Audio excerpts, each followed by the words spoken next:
Welcome to Embedded. I am Alicia White, alongside Christopher White. Do you remember the magazine Highlights? A lot of us do. It was the one where you usually found it at school or the dentist's office and had a bunch of cool puzzles and games, and it was educational, but nobody admitted it. Our guest this week is Jason Turner of C++ Weekly, and he's recently written a book. Hi, Jason. It's great to talk to you again. Hey, thanks for having me back on the show again. Jason, do you remember Highlights? I do remember Highlights, and I'll say that that kind of thing has actually been inspirational to me for the puzzle books that I've worked on for the last few years. But that hasn't been all you do. So could you tell us about yourself as if we met, I don't know, on an airplane and we're just, trying not to irritate each other? Wow. It's a low bar. It's a very strangely specific scenario. That is, it's happened many times, of course. I recently actually had someone ask me what I do, and I laughed. And he said, "You just laughed." And I said, "Yes, because I just don't have a good answer to this." I am an author, as you've mentioned. I have a YouTube channel. I do on-site training for companies that are trying to write better C++, and basically everyone can write better code. Insert programming language here. You can do it better, right? So I travel and I do training for C++ students, and I speak at conferences, and I don't know. Yeah, something like that. C++ educator and evangelist and trainer. And author. Yeah. And author. Okay, that's a lot of words. An author.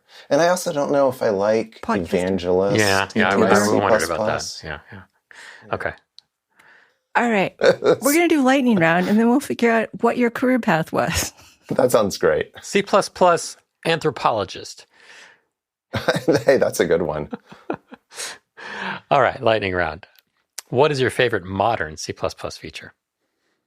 Favorite modern? Oh, God. I really appreciate a lot of the new metaprogramming stuff coming in C++ 26, if we want to go like ultra modern. Like, if we're talking reflection and all kinds of stuff, is going to make like so much compile time goodness possible that just like no other language today can compare to. Reflection is where you can, I keep getting that confused with introspection, but reflection is where you can determine the type of something you're using, or? It's compile time looking at your code in general. So the way I've used reflection and just some like prototyping code, because it's, just marginally getting support in compilers today, is to take a namespace and walk over every function in that namespace and then automatically generate script bindings for another programming language. So you could use this to just say like, hey, take this entire namespace and make it available from Python. And you can just do all that at compile time now. Right. Okay. Suck it, TLLs. Sorry. Jigsaw puzzles or crossword puzzles? Jigsaw. Sudoku or Wordle? Or neither. I don't really love either. They're fine. I don't get into either one of them. Let's say neither. Okay. Best mid-morning snack in Copenhagen? Best mid-morning snack? I've only been here for a few days. Well, you better get be long enough to find the best pastry shop. There really is. There's an astounding number of bakeries here, sure, in European cities there's bakeries, but there's like on every corner there's like organic bakeries, there's pastry shops, it's more, it's extra than I'm used to, and I've only actually tried one thing so far, which was like their more traditional like twisted knotted cinnamon theme, except it had pistachio cream in it instead of cinnamon, and it wasn't great. I wish I'd gotten the cinnamon one. But like 2 doors down from that place, there's a place that literally just sells like cinnamon rolls. Like that's what they do. So, but you haven't been. He's only been there a couple days. You can't have. What have you been doing for a couple of days? We have seen unbelievable number of museums. Seriously, like it's becoming one of my favorite European cities. My favorite city, one of my favorite cities in general. It's just there's so much to do here. I was very surprised. I'm here for work. I think I should say that. I'm here because a company hired me to do on-site training at their facility. So it's my first time to Denmark, my first time to Copenhagen, and I've been really happy with the city. What about fika? What? It's a Nordic, it's Spanish and Danish. You take a pause and socialize with a beverage and treat. It's like a coffee break, but it's like a extra coffee break. It's like a homey, comforting coffee break. I haven't done that. I think that when you're talking to the folks you're training, you should ask what time fika happens. Okay. I've had weird experiences like that when traveling. I had students in the Netherlands once say, "Oh, don't you know about Middag Vrijdag?" And I'm like, "I'm sorry, what?" They're like, it literally is midday Friday. Okay.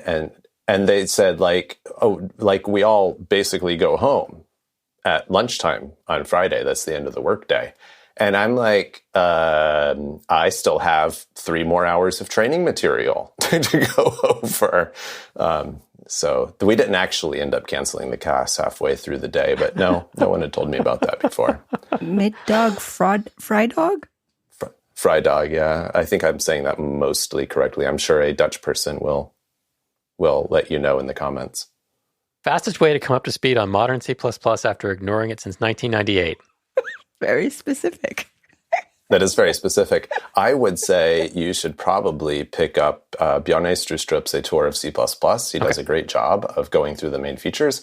Or you can look through my YouTube channel where I have a video that's the best parts of C++ 98, the best parts of C++ 11, the best parts of C++ 14. And I kind of like just build those things up. Awesome. You used to have a podcast, but now it's primarily YouTube? So I've had the podcast and the YouTube channel started about a year after my podcast started, although I wasn't the one who started the podcast. I just was the longest running co-host, I guess, if you will. And then it was Irving and I. Rob was the one who started the podcast. We stepped away a few years ago, and then 2 other guys picked it up, and they ran with it for a few years. And now they actually just published what is their last episode. So at the moment, the podcast, it was called CPP Cast, is on, I guess, indefinite hiatus again until perhaps someone else picks up the mantle or something. I did with Rob. Rob did 299 episodes of CPP Cast, and I was with him for about 280 or so of those. I missed a few because of travel and such. It's a lot. Yeah, we tried to do every week. It was, it's a thing. As you know, you're a podcaster. We've gone to every other, and it really helps the rhythm. Yeah, I don't know. It was like it became a thing over COVID. Like occasionally we would miss episodes before COVID. And then after COVID, it felt like a lot of people were kind of relying on us for some level of normalcy and continuity in their lives. And so we just did it. We refused to miss an episode for like 3 years straight every week. And then we stopped altogether after that, I guess. But anyhow. Before we dive back into today's discussion, I want to share a new resource for anyone curious about the future of 3D printing. Mouser Electronics has a dedicated Empowering Innovation Together hub that covers the latest breakthroughs in the technology. Their new series explores how 3D printing is transforming engineering, from advanced materials and smarter processes to rapid prototyping and full-scale production. You'll find insightful articles, podcasts, and videos that highlight real-world applications across industries. If you're ready to see how 3D printing is reshaping designing and manufacturing, head over to mouser.com/empowering-innovation. All right, let's get back to it. Well, we seem to have wandered away from lightning round. So, oh, sorry. No, it's not you. It was our fault. We contributed to that. So, we've hinted about puzzles. Yes. You have a new book coming out called Programming Puzzles Big Book, 400 pages of fun for ages 7 to 99. That is correct. Why 7 to 99? Why 7 to 99? Oh, because my second oldest nephew, I guess exactly where he falls in line doesn't really matter here.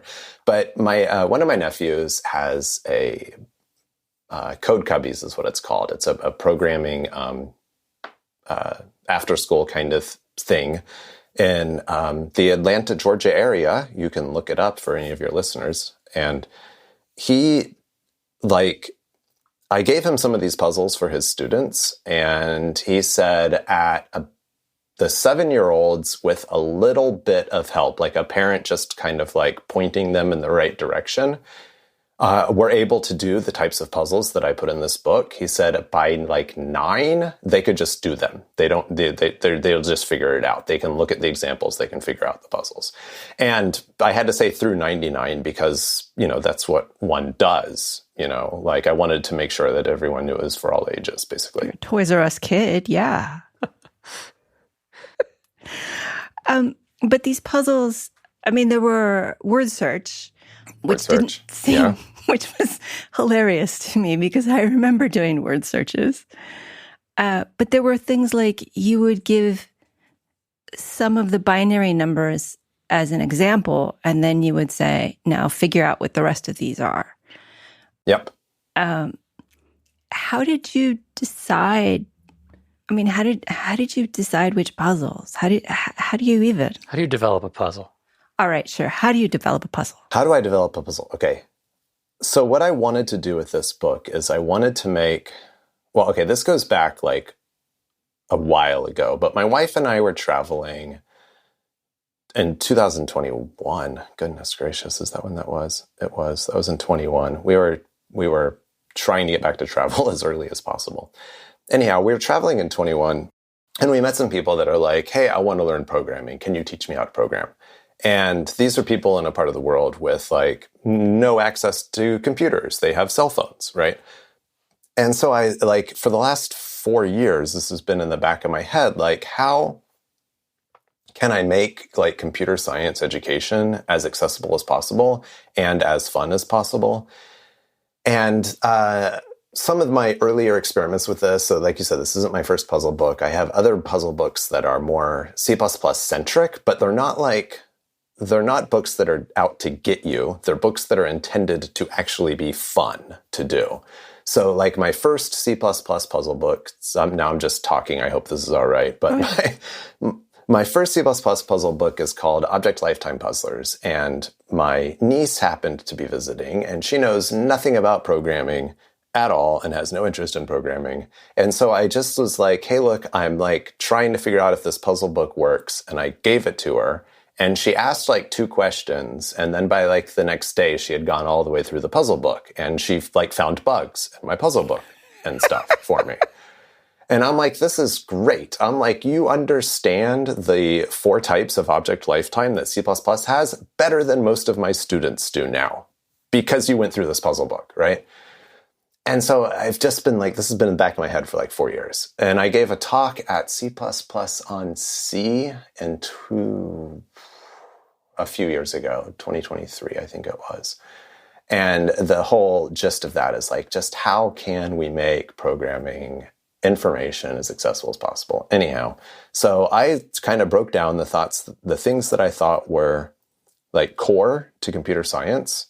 So as you mentioned, I've got binary puzzles in there. And so it just shows a few examples, and then I expect you to figure out what the next thing would be. You can flip to the back to the answer key if you don't get it, but you should get the pattern pretty quickly.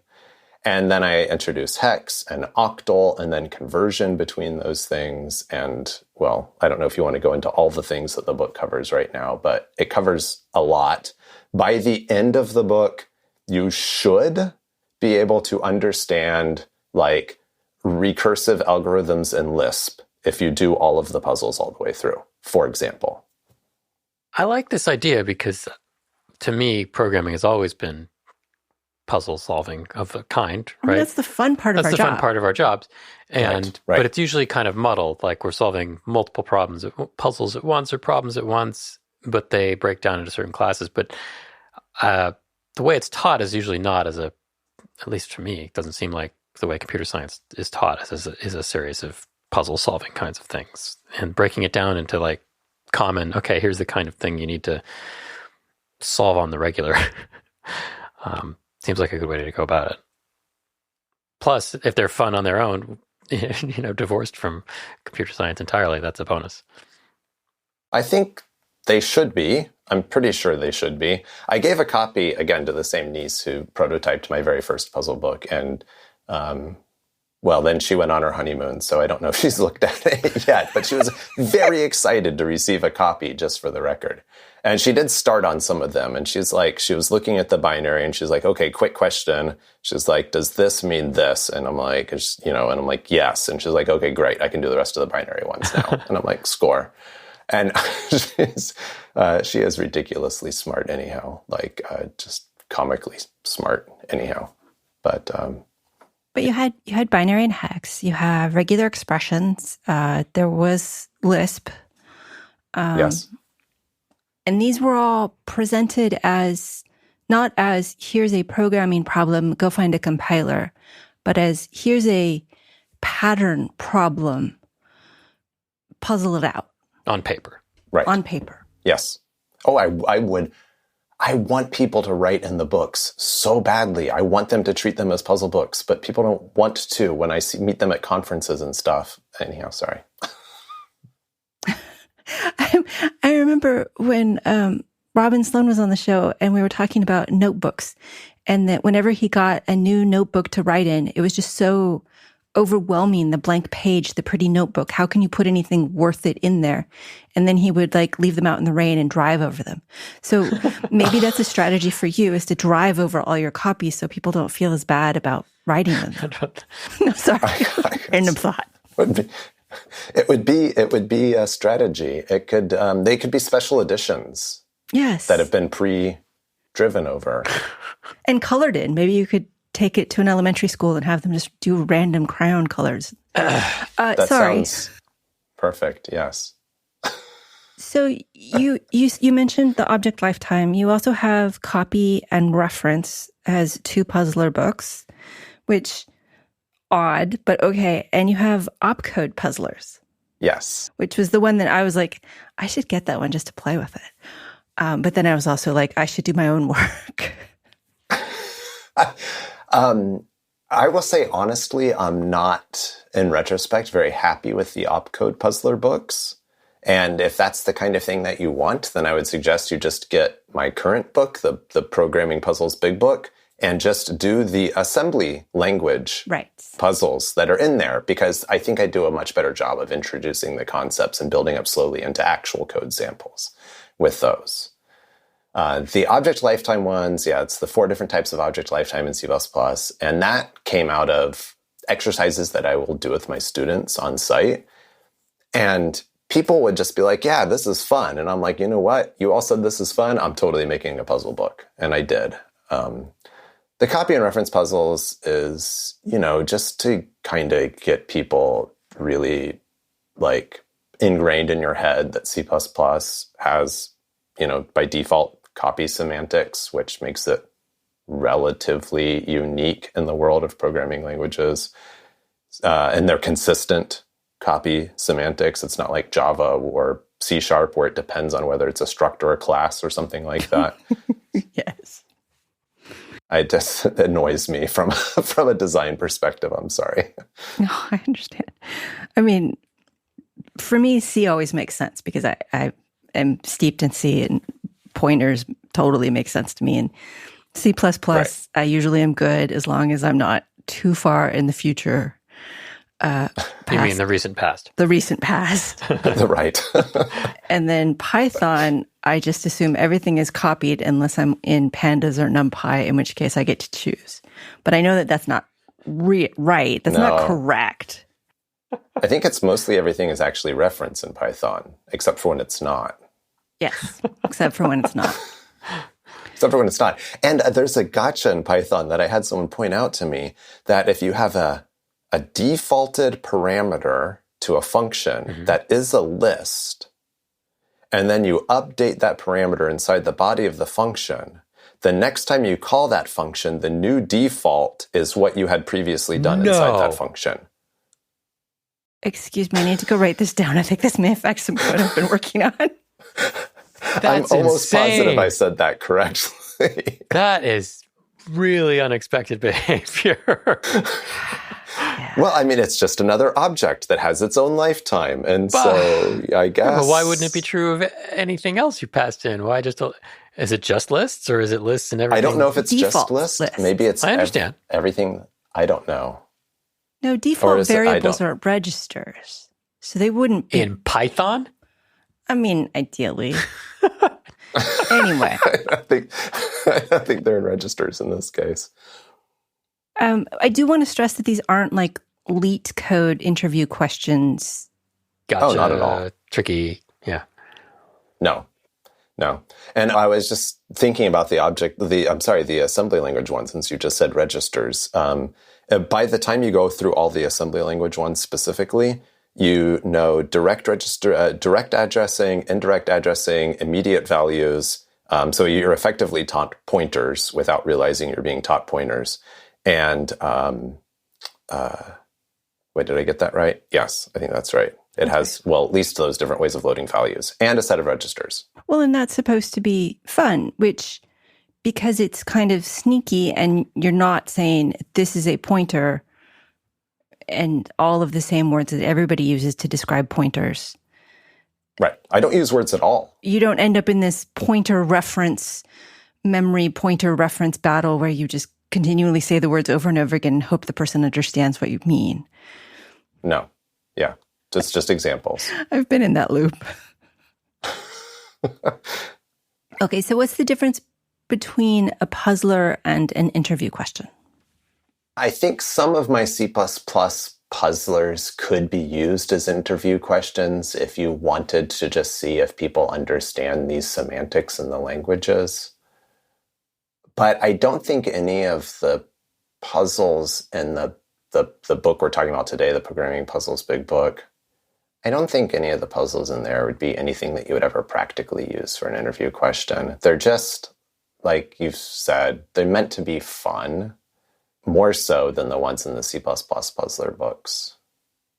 It doesn't come down to semantics of a specific language. I mean, I do have Python and Lisp in there, so I guess you could take some of the more complicated Lisp things and be like, hey, what's happening here? And if the person's like, well, they defined a function and they're calling it recursively, then you'd be like, okay, I guess you understand how to read Lisp or something. Right. But the word recursive is never used in this book. The word function is never used in this book. You just learn that that's what that thing is doing. That defined a function and then it gets called later. And in fact, the words binary, and I don't remember whether you used regular expression or regex. Only in the headings does it say that. Only in the headings, and that's how you find the answers. But you don't ever say this is binary because it's ones and zeros, as opposed to hexadecimal, which is up to 16. No, and by the time later in the book, when you have mixed binary and hex and octal and decimal, you only know the difference because I prefix them with, B, X, O, or not no prefix. So then it's decimal. And so you just have to learn, just through doing the puzzles. But how, a part of what was in the back of my head is playing a video game. And you learn so many rules about the physics and the game mechanics of a game without ever being told that's what you're learning, right? Exactly. That's what I'm going for. I wanted that. So I taught embedded systems for a couple years, and my quiz questions were objectively terrible. But subjectively great. No. Oh. They were just terrible. I think because when I was told how to write them, I was supposed to be taking the learning objective from pedagogical things, which were important. I agree. But I was like taking those wordy, complex learning objectives and then trying to make quizzes to make sure people understood this complex idea. And I ended up with quiz questions that people said seemed like I wanted them to read my mind on what was correct, which is totally not what a quiz question should be. How do you approach wanting to figure out if somebody understood a topic? Ooh, that is a good question, and I don't feel like I have a great answer to it either. I feel like I can observe when a student is understanding a topic, like when I'm actually doing teaching, right? And I'm sure you've observed this as well, where, maybe you have a 2, 3, 4, 5 day class, I don't know, whatever. And on like the third day, you put an example up, and the student in the classroom who was like asking a ton of questions on day 1, and now on like day 3 or day 4 is like giving the answers. And you're like, all right, this is spectacular. Like I just watched all of this click in your head in real time. That was amazing, right? But I don't know how you actually test it other than asking the students more questions. And it wasn't even that I wanted to test all of the information. I would much rather have made puzzlers for them where they learned and demonstrated their new knowledge. But I don't know how to go about making puzzles like this. Yeah. I mean, I think I was successful at this, and maybe this is an idea that can be extended to other topics. I think so, yes. Okay. In fact, I still feel a little unsure about it, right? Because, I haven't gotten a ton of feedback yet. I was thinking that if you wanted to do one that was language independent. Well, this is. True, right? true. There's no C++ in this book, yeah.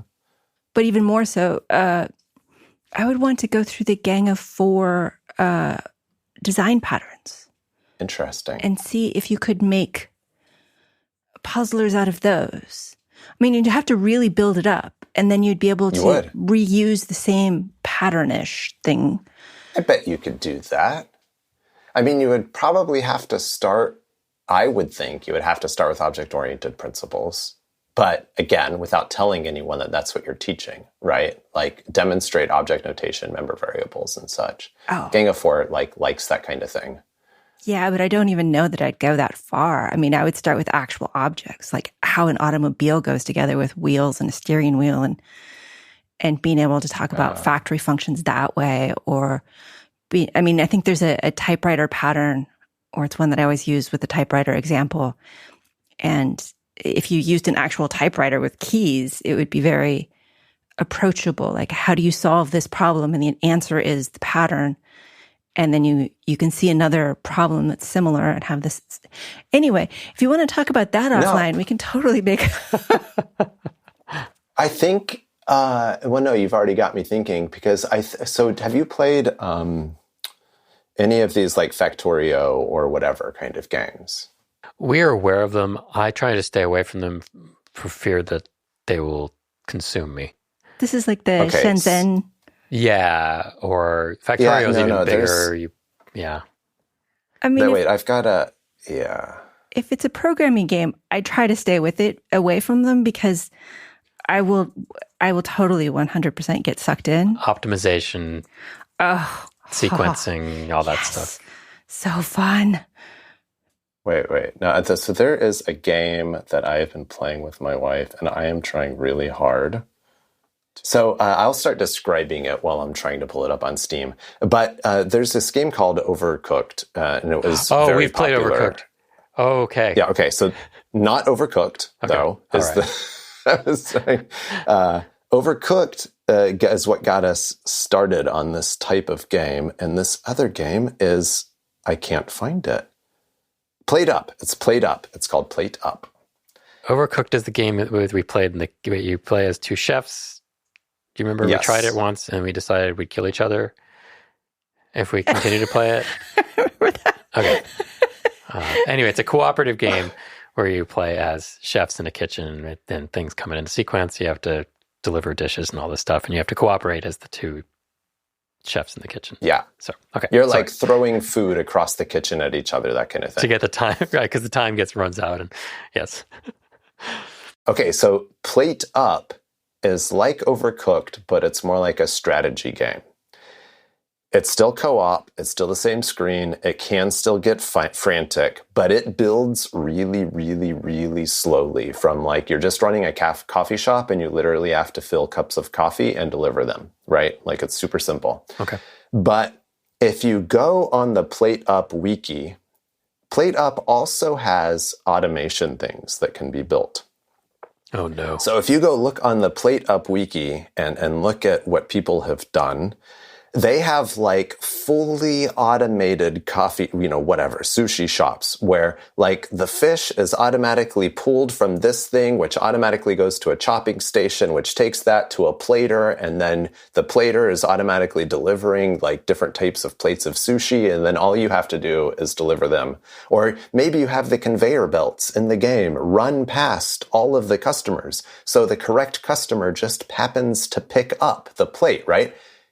I think this basically is teaching Ganga 4, or at least it could be adapted to this, is what I'm trying to say. Yes. Okay, I need to move away from the page. You showed a game to Alicia. That's at the end.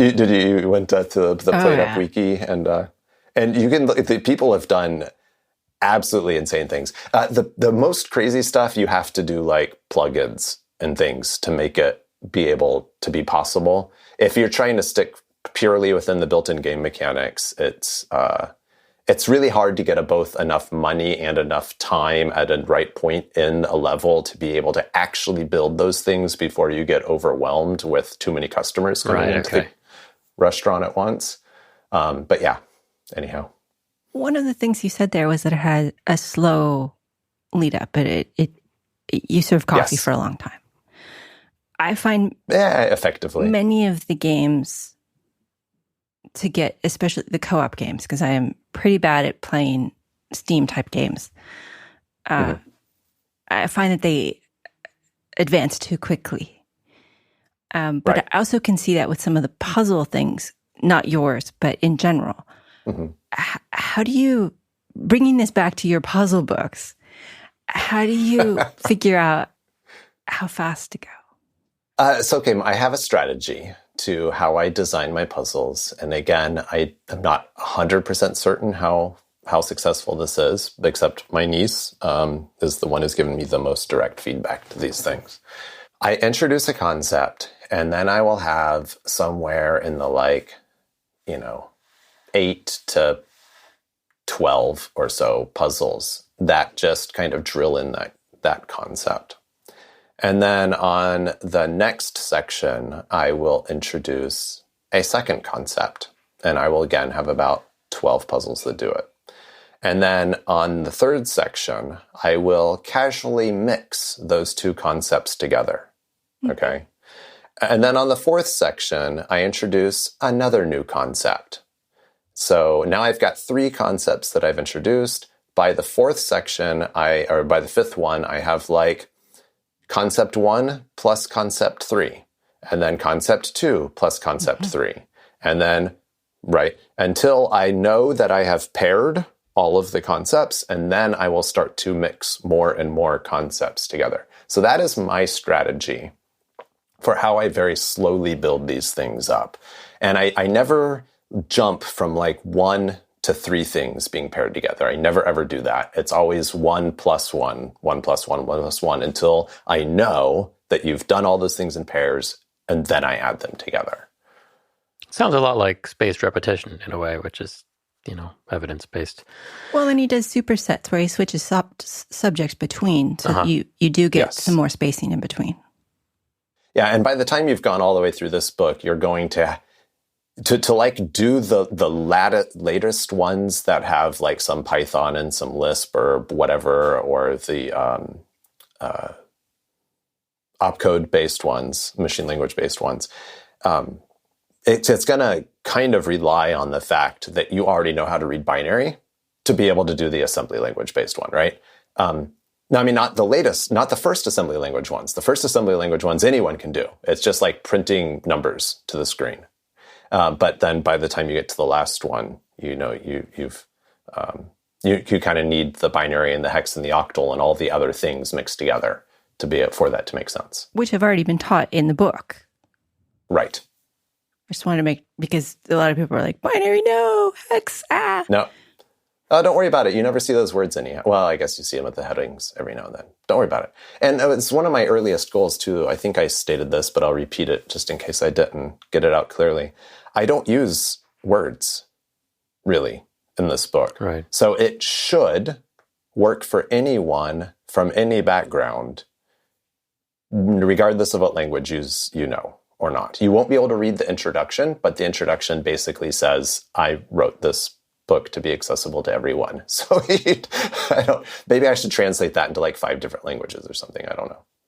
But aren't the words important? Isn't it important to be able to say, I understand recursion, as opposed to I am competent at using it at using a function that calls itself? I don't even have the word function in there.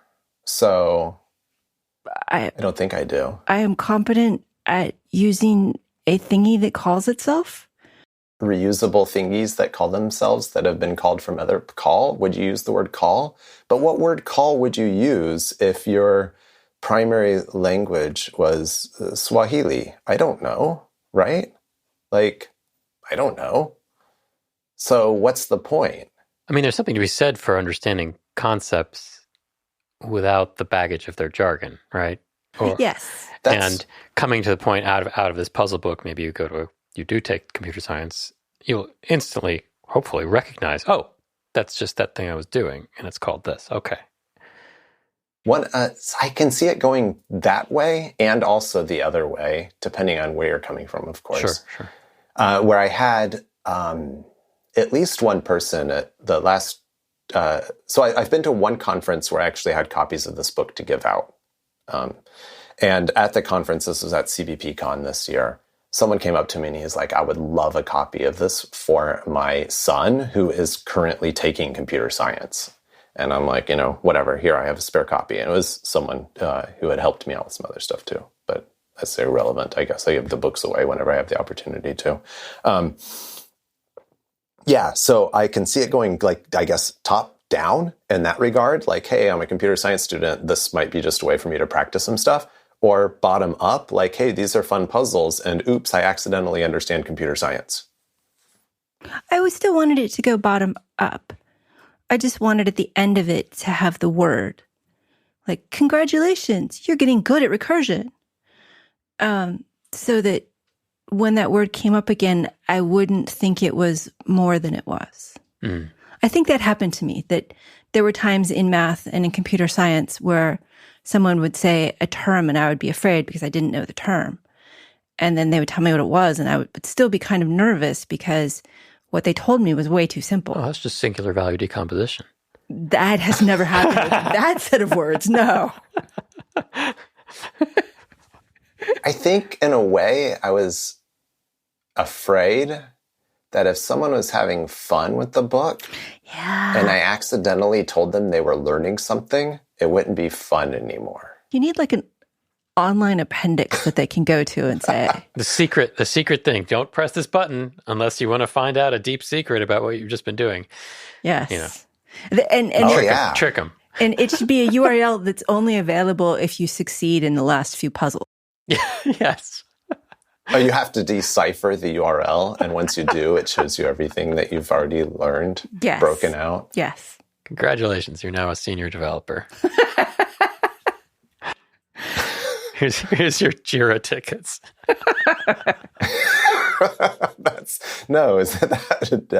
That's right out. I kind of like I mean, it's too late. I've published the book, but maybe in the next edition, I will do something like that. Yeah. You do have some words in the book. I have some. Not very many, though. Well, each section has a Wikipedia link. Actually, I don't even want to call it a Wikipedia link because they were links, but they were all rabbit holes. All of them. Like universally wanted to just go from that link to another link to another link and open up the 45 tabs. Everything from... That's true. Grecian clocks to, I think there was one on escapement mechanisms. Oh, I don't even know. There's so many. So basically, I mean, the secret, don't tell anyone, all right, is with the way that I was formatting and laying out the puzzles, some of the pages were like more blank than I wanted them to be. So I put together a database of like basically the history of computation was the idea with Wikipedia links. And then those are kind of automatically stuffed in where the layout was a little sparse on some pages. Mm-hmm. So it's there to add more content for anyone who cares, but that content is never directly related to what's on that page. It was hard not to get sidetracked into those. I mean, part of that was because what I was looking at on the page, you were showing binary, and I was like, yeah, okay, whatever. And then there would be like this link that just glowed with fun. So, well, okay. I'm sorry you learned something more with it than I intended. Right. I'm so sorry you learned something. That's terrible. I do honestly hope that this book is successful, and I love the idea that I try to create the books that I would want to read, right? So we didn't even mention, I have some C++ best practices books that I've written as well. I've written two. One is just C++ best practices. It was written around the time that C++ 23 was coming out. And then the second edition is C++ 23 best practices. And it's a reorganization of all that material with a few extra chapters and everything updated to C++ 23. Anyhow, I've had people be like, this book is too short. I read it in a day. And I'm like, no, you don't understand. I worked very hard to make this book as short as possible, right? I am a slow reader, personally. I don't need to read a bunch of words just for the fun of it. I need the material. I need the content. I need the information that I can go home with, right? So I would go through and I would simplify every sentence. And then I would have Grammarly do a grammar review, right? And if Grammarly said, this sentence can be simplified, I said, yes. Every time, right? I wanted the book to be as understandable as possible and as simple to read as possible. So I guess this is a very long-winded way of saying what I would have liked is that I had gotten this book when I was approximately 10. I think would have been the exact right age for me to have gotten this book. And I would have learned so much from it. And so I really just hope at some point I hear stories from people being like, I got this for my kid for Christmas and they haven't put it down for the last 2 days and, and everyone's having fun, right? I just want to hear those stories. Well, and then there's the other story. My kid finished it after a week. Do you have another one? That's not the worst thing ever. That's not the worst thing ever. And I have put thought into I originally planned to release this as 3 different books, volume 1 through 3. But I know from experience with my YouTube channel that if you have episode 1 on big topic, it gets 10,000 views. Episode 2 on, big topic part 2, it gets 5,000 views. Big topic part 3, that gets 2,500 views, right? Mm-hmm. It's always diminishing returns on these things. And so I just no, I'm not going to do it. I'm printing everything that I want to say about these core topics, I'm going to put in one book. And now the problem is I don't have a plan yet for what volume 2 might look like or what I would even call it, because I don't want people to think they had to do volume 1 to do volume 2. So I need volume 2 to be something like just completely different topics that I didn't cover yet, or I don't know. I don't know. I have been thinking some about teaching and learning. The Patreon Slack group for the show has been going through data-driven science and engineering, which is a very math-heavy course in controls and systems and machine learning all mashed together. Okay. And there have been some math concepts. I mean, stuff like block matrices in matrix math that I kind of remember, and then I get the one-page cheat sheet, and then that's all fine. But then there are other things that I wish I could learn it more slowly. Right. The O'Reilly Head First books that were puzzles as well as the material. Some of those I hated because I was like you. I was like, I don't want to spend this much time on it. Right. But others, I needed the conceptualization. What other topics do you think would do well with a puzzler type approach? I have one other topic that I prototyped, but I knew it wasn't ready for this book and it would have made this book too big. And that was SQL. Yeah. And I'm positive I can do that. But then you start to run into a little bit of a problem, like you're introducing select statements, whatever, updates, sure. But like, how much of the page are you going to devote to like, this is the set of tables and keys that you are currently working with, you know? Yeah.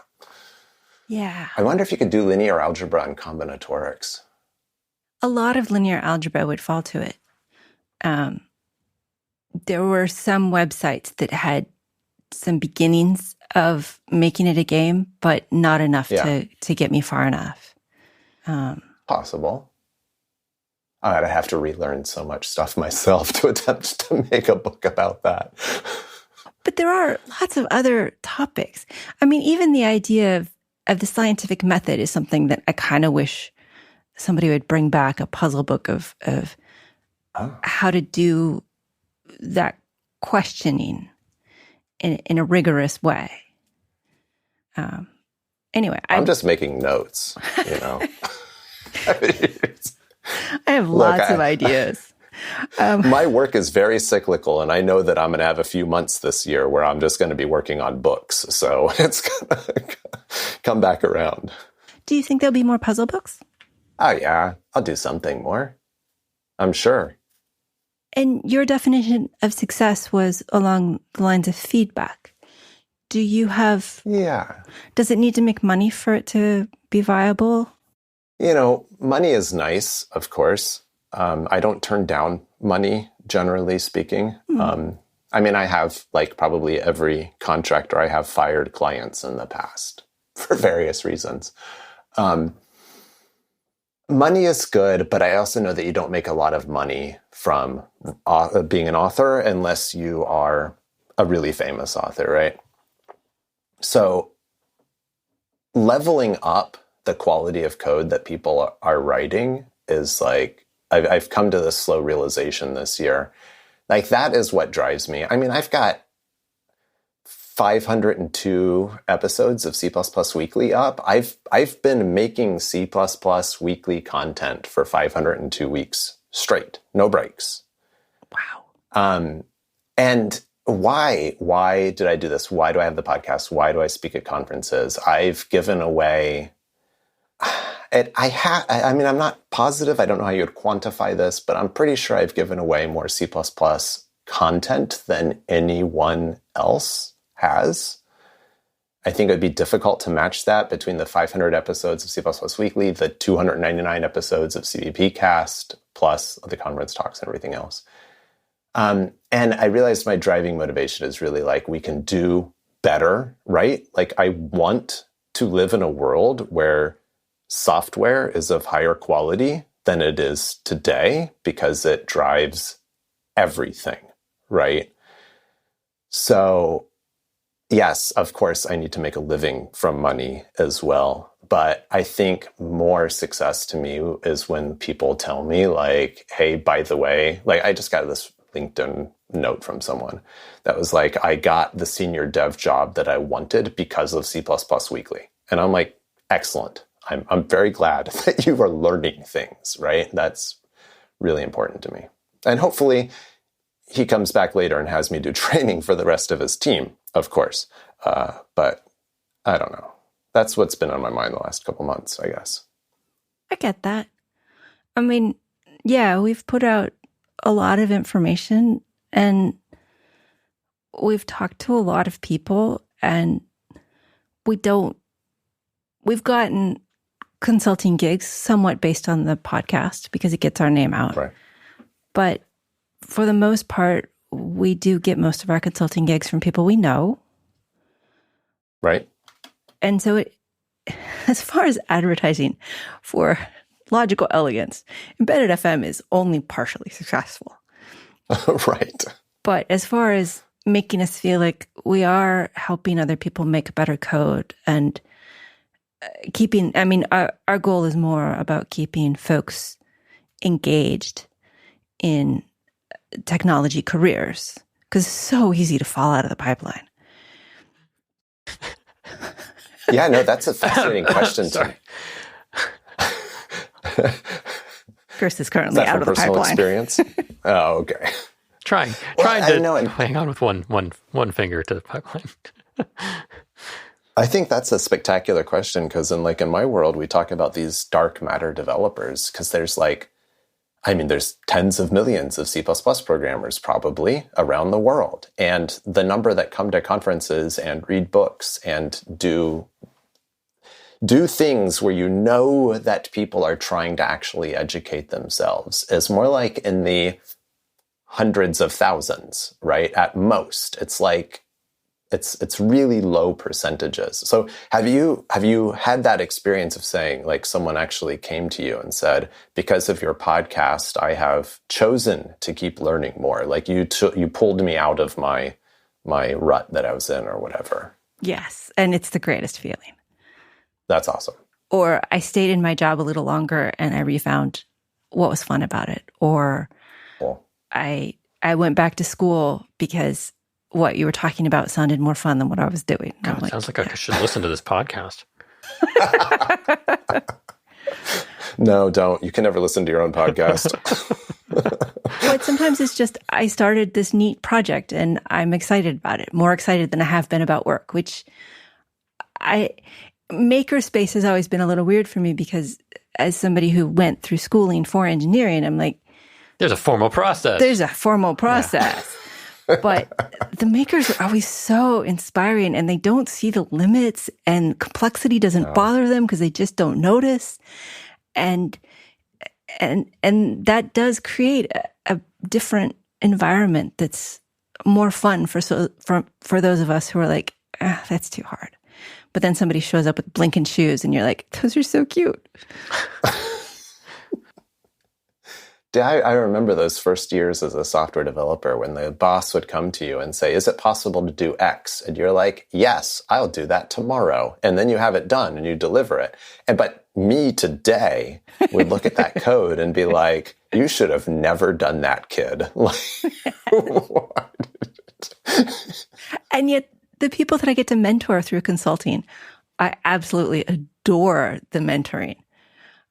It's been a lot lately. So I have a lot of recent times where it's been like, okay, you wrote this with ChatGPT. I understand. I appreciate that. Now let's think about how we can write it without ChatGPT. Do you understand any of the code that is in this project? I noticed you got a lot better at Git recently. What happened? Oh, ChatGPT is giving you all of the Git answers. That's kind of cool. I got really good at nuclear power plant operation too over the last week. That's about as dangerous as Git. I actually seen those comments from people that are like, I don't even bother writing complicated Git commands anymore. I just ask ChatGPT. And these are like senior engineers, right? They're like, it's so much faster to just let ChatGPT give me the command that I need to run. And I'm like, you know what? I'm not going to give you a hard time for that, for the like one-off tools. I'm not. I mean, that's actually been really helpful because Git is objectively terrible. How long have you been using Git?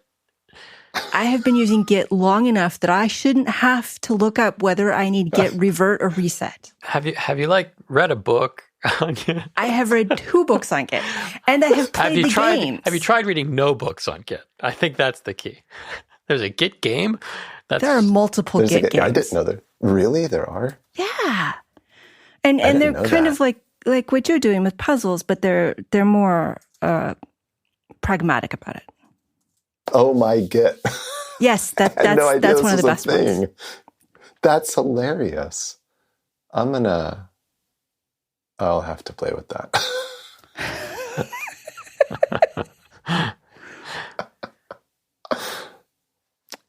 Okay.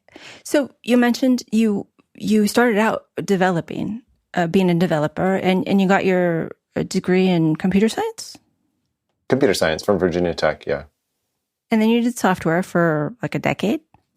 I remained, I graduated in 2000, and I would say I did active software development with clients through 22. Okay. Yeah. So more than a decade. More than a decade. Yeah, 20 some odd years as an actual paid developer. And then I let my last client fall off, partially because I was just doing so much travel for training and trying to keep up with the YouTube channel and everything else. I'm just like, you know what? It makes more sense for me to focus on these other things. And so I let the last contracting client drop off a couple of years ago. But I still maintain several open source projects from time to time that I work on. But you went from being a developer to traveling a lot as an educator. Mm-hmm. Yes. Did that happen gradually? If somebody else wanted to do something like this, what advice would you give them? I've been giving some thought to those topics lately as well. And it was, I think in like 2006 is when I first started writing blog postings about the stuff that I commonly saw people getting wrong in C++ specifically. Like my career has been heavily C++ focused for the last couple decades here. And it was actually like a way more gradual process than I thought that it was, but it felt very sudden because I had a lull in my contracting work. So I basically had like a yes year. And so I like, okay, well, I just saw this announcement about a conference coming up. I hate public speaking is what I said to myself, but I'm going to go ahead and I am going to put in a proposal for this conference. And I got 2 talks accepted for that conference. And I was exceedingly fortunate because the first talk that I gave, I just had just this spectacular audience who really interacted with me. And it became a great experience for me. And therefore, I kept doing it. And it felt like this was like a 2-year transition from like being a developer to being an educator. But if I go back and look at like the podcast and the YouTube and the blog postings and everything that led up to that, it was probably realistically more like a 8-year process, very, very slowly building up to it.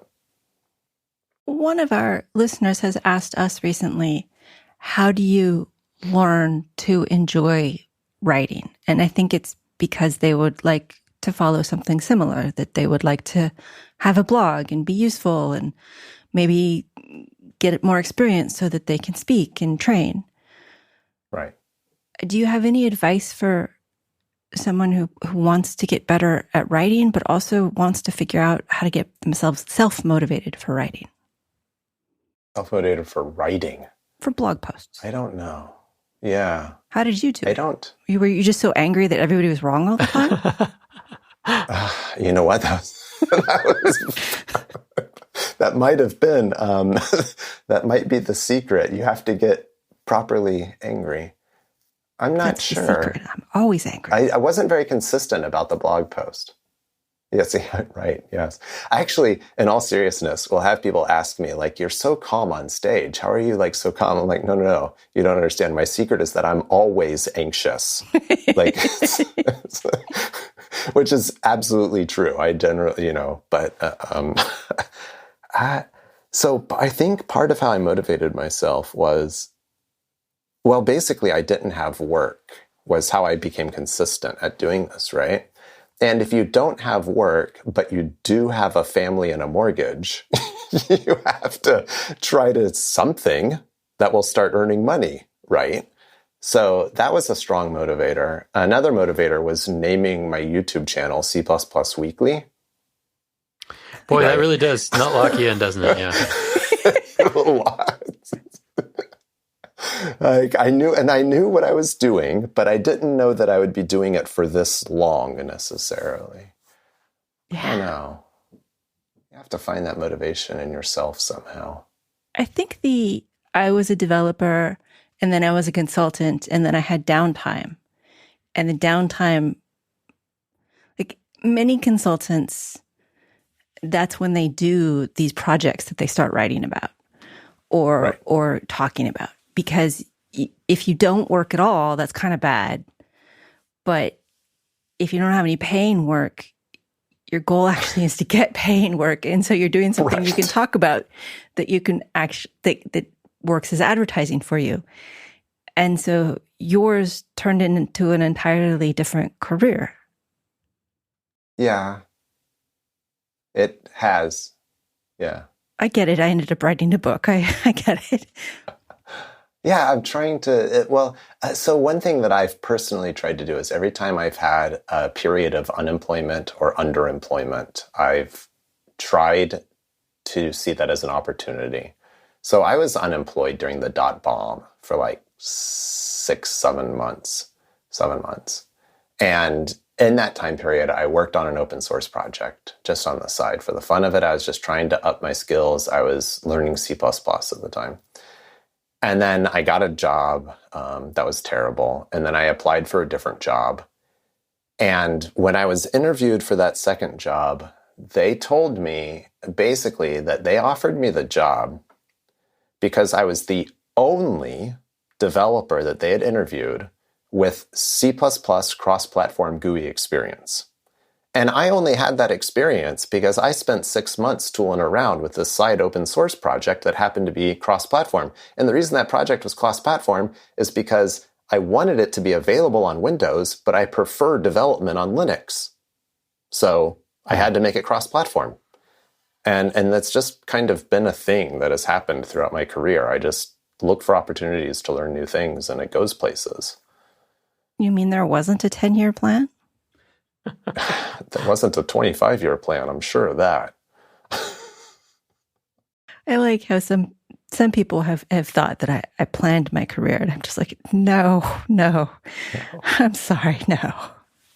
But surely you occasionally set goals, and then you do attain them, right? I often set goals and then do the opposite. It's not great, but it is a direction, and it's often useful. But no, I'm not great. No, that's not true. I mean, I have clients, and I have goals. We meet them or have a good reason not to. And I finished the second edition of my book, so clearly I can meet goals. But it is a little weird that sometimes I set goals for myself, and then I'm just like, all right, let's get started. And then suddenly I have procrastinated myself into an entirely different achievement that was never on the list that I'm kind of proud of, but also hoping nobody notices that I'm using it to hide what I didn't actually do. That's normal, right? Yeah. Sure. I mean, some of the blog posts I've had, some of the projects I've had have been personal projects, have been, I wanted to learn X, But in the process of trying to learn X, I ended up with A, B, and C. And now that I'm to the point where I might be able to learn X, I'm out of time. I can't do that because I've already showed everybody ABC and now I have a contract and I'm busy. Yeah, no, you did exactly what you set out to do. Which at the time was to get a new contract. So yes, totes. Yeah. No, you set out to learn something new and you did. It just wasn't the thing you thought you were going to learn. And that flexibility, I think, is very useful to me. Yeah. Learning is seldom pointless, even when it isn't obviously useful. No, every single thing that I've ever learned has somehow ended up coming back around. I think so. Yes. Sometimes it's jokes. I've actually, I've only actually set 2 career goals. No, 3. The first one was that I eventually wanted to move. Basically, I started in VB6 development, and I had a career goal of moving out of VB6 development. As one does. Yeah. And then I got to C++ world. And then my next goal was I hate working for, one company. I want to work for 10 instead, basically. So I wanted to become a contractor, and I met that goal. And then I said, now I want to be paid to travel, and that happened.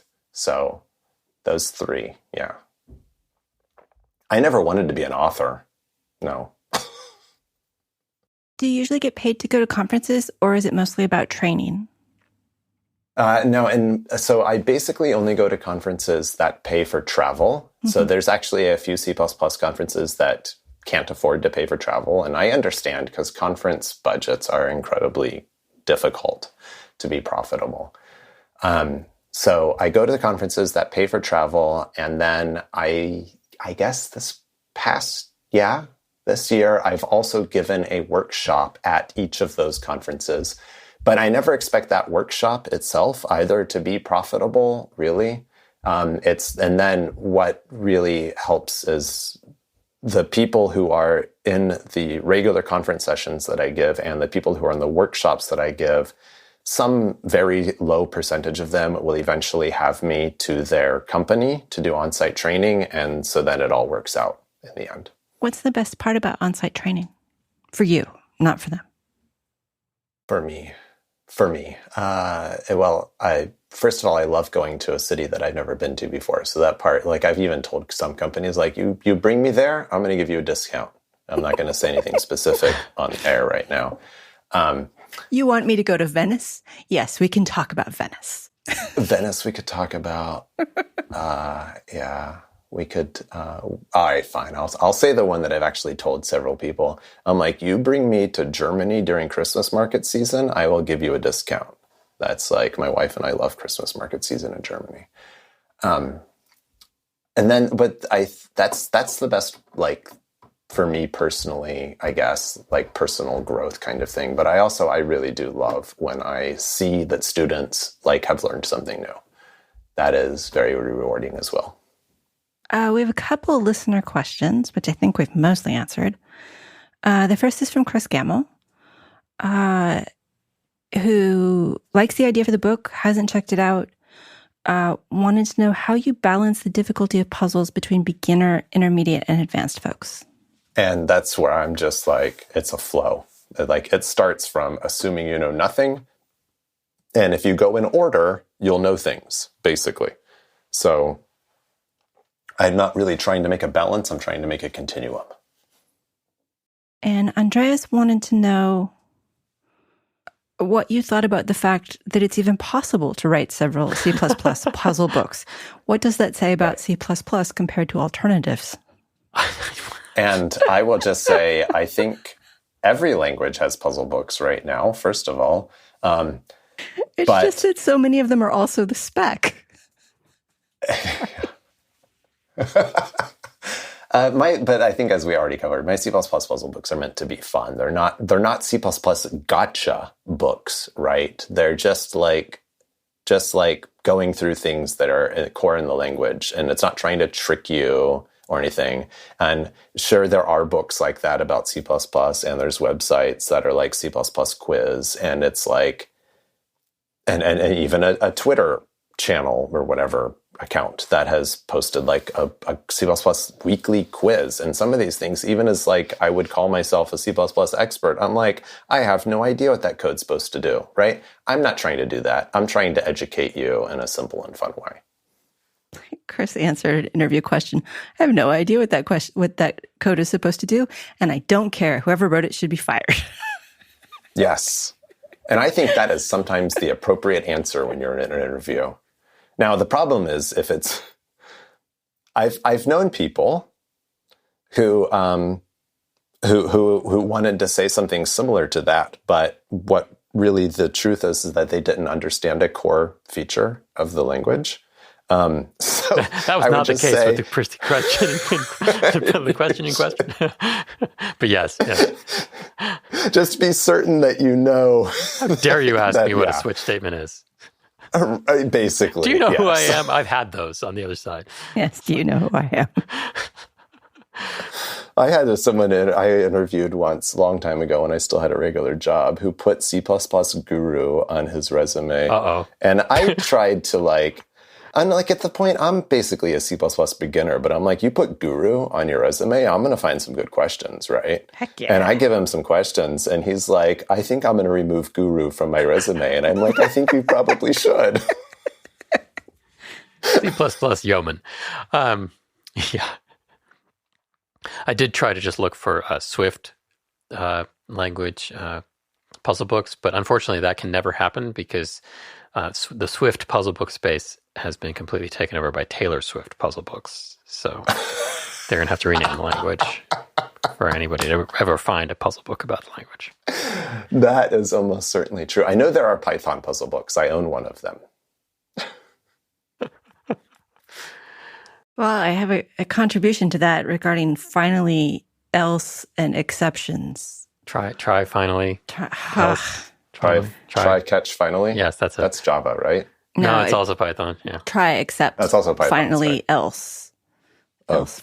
It was just too many, and it didn't matter what it did. It was just too complicated. All right. Are there any things I should ask you about the book or your career? I don't know. I feel like we've covered an awful lot. I would say check out the book. It's not expensive. Minimum price on LeanPub is $10, and I priced the Amazon version of this book as cheaply as I could to still make some money for myself. Like I said, I'm really not highly driven by profit motive here. Yes, I would love to sell 100,000 copies. That would make my day, but I'm sure that's not going to happen.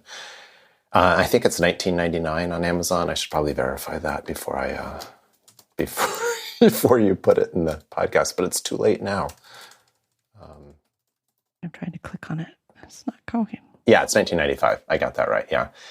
So I make a few dollars profit, basically, right? It's not a lot. For a 400-page puzzle book, that's you're not going to find a less expensive one. I almost sometimes wonder if I'm not charging enough. People think it doesn't have value. You know what I mean? But that's always the I just trick. want it to be accessible. Yeah.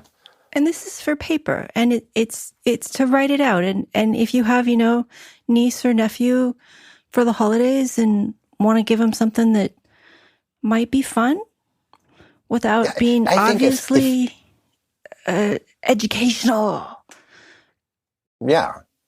If you know anyone that's got an interest in puzzles or has mentioned, I think I might want to become a coder someday. I mean, kids still say that kind of thing. I know most of them say YouTuber, but some of them say coder, right? Buy this book.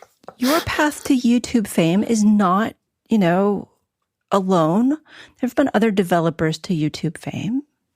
Oh, YouTube fame is my level of YouTube fame is high enough that I sometimes get recognized in airports, but low enough that I make $150 a month in YouTube ad revenue, right? You're not making a living off of YouTube unless you're like Mr. Beast or something these days, And we have coupons. You offered a couple of coupons for us to give away the book on LeanPub. Yes, the digital copy, because I can't give you print copies. Right. Yeah. Even though we recommend Amazon copies. doesn't give me that ability. So, yeah. But the digital copies, either you can print your own or you can, scribble on your iPad. Not with pen. That's bad. Oh, let me give a quick tip for that. If you get the EPUB version from LeanPub, if you, so the PDF version you can write on in your Kindle Scribe or your other similarly enabled e-ink device with a stylus. The EPUB version, if you try to copy that straight to your device, it's the font layout's going to be wrong on an e-ink device, and that's not something I have control over. But if you do the conversion yourself from EPUB to the native format for your device using like one of the ebook management tools like Calibre, then everything will be correct. Just so you know, little note for your listeners there. Cool. 2 coupons for LeanPub. Tell us the puzzle you are hoping to see in the book. Now, remember, we're not looking for the hardest C++ question or the tweakiest number of incrementers and decrementers on a variable. We're looking for a puzzle that might be fun. Right. And get that to us by November 15th, and we'll see what we can do for you. Now, Jason, are there any thoughts you'd like to leave us with? I guess do better. Next time you're writing code, think, how can I do better? Our guest has been Jason Turner. You can find his books on LeanPub or on Amazon. You can find his YouTube channel, C++ Weekly, on YouTube. And you can find his training website at emptycrate.com. Links will be in the show notes. Thanks, Jason. It was fun to talk to you. Thank you. Thank you to Christopher for producing and co-hosting. Thank you to our Patreon listener Slack groups for their questions. And thank you for listening. And thank Mouser for sponsoring the show. You can always contact us at show@embedded.fm or hit the contact link on Embedded FM. And now a quote to leave you with. This one's going to be from Julia Hartz. Every day is sort of a jigsaw puzzle. You have to make sure that you're putting the most important things first.